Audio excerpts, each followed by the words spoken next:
May 1st, 1898, the Consolidated Morning Report for the National Guard of Pennsylvania reported an aggregate of 9,023 officers and men present for duty at Camp Hastings, Mount Gretna. The naval forces of Pennsylvania were not ordered to this rendezvous and would fall under the command of the United States Navy for the duration of the war. The NGP consisted of 3 regiments of infantry with 10 companies each, 12 regiments of infantry with 8 companies each, the State Fencibles Battalion with 4 companies, and the Gray Invincibles, which was an independent African-American National Guard company. The 3 batteries of artillery were organized into a provisional battalion, and the 3 troops were organized into a provisional squadron of cavalry. The Secretary of War, Russell Algier, assigned the following quota to the Commonwealth of Pennsylvania in his April 25th correspondence: 10 regiments of infantry with a minimum of 10 companies, but no more than 12 companies, and 4 heavy batteries of artillery. A heavy battery is one that would be assigned to man the guns at a coastal fort, not like the mounted batteries of the NGP. Bands were to be organized in accordance with United States Army regulations. The NGP was currently not structured to meet this quota and appealed to the War Department to accept the division as organized. May 2nd, 1898, the National Guard of Pennsylvania would be reviewed by Governor Daniel Hastings. The commands would be inspected and subsequently mustered into state service. The 3rd Infantry, under the command of Colonel Robert Ralston, would be the first command to complete this process. A medical examining board chaired by Major John Hall, surgeon, U.S. Army, and Dr. Pepper of Philadelphia and Dr. Foster of Pittsburgh examined the medical officers of the NGP for fitness and professional qualifications, followed by the regimental adjutants and quartermasters.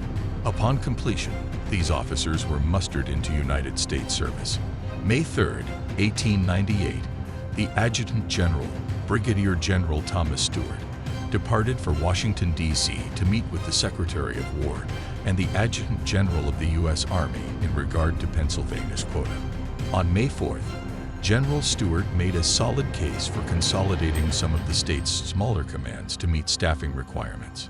He also proposed to spread the state's quota of 10,860 men across the current commands, which was approved by the Secretary of War, the Adjutant General of the U.S. Army, and the Judge Advocate General. General Stewart would leave for Camp Hastings the same day. While he was en route, the U.S. Adjutant General sent a telegram to Major Thompson, the United States mustering officer already at Mount Gretna, to notify him of the changes, and that General Stewart would have further information. The new quota assigned to the National Guard of Pennsylvania would create changes for all of the commands. The 6th Regiment would be brought up to 12 companies with the addition of the State Fencibles to its ranks. All commands would be increased in size to meet U.S. Army requirements. Bands would not be permitted at the regimental level, only 2 musicians per company. The Gray Invincibles would not be mustered into United States service. The U.S. Army was still segregated at this time, and there wasn't a provision for a colored regiment, as they were called in this era.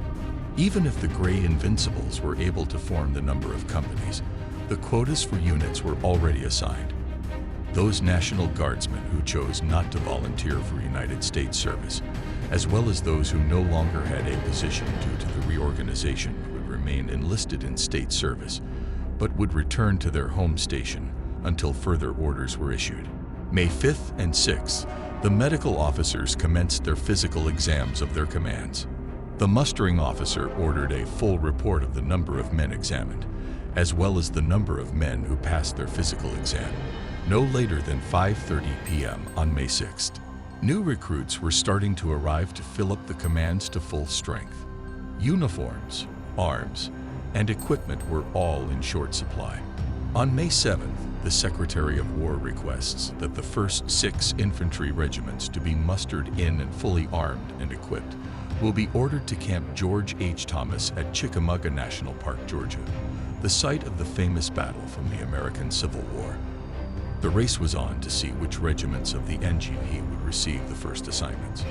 End transmission.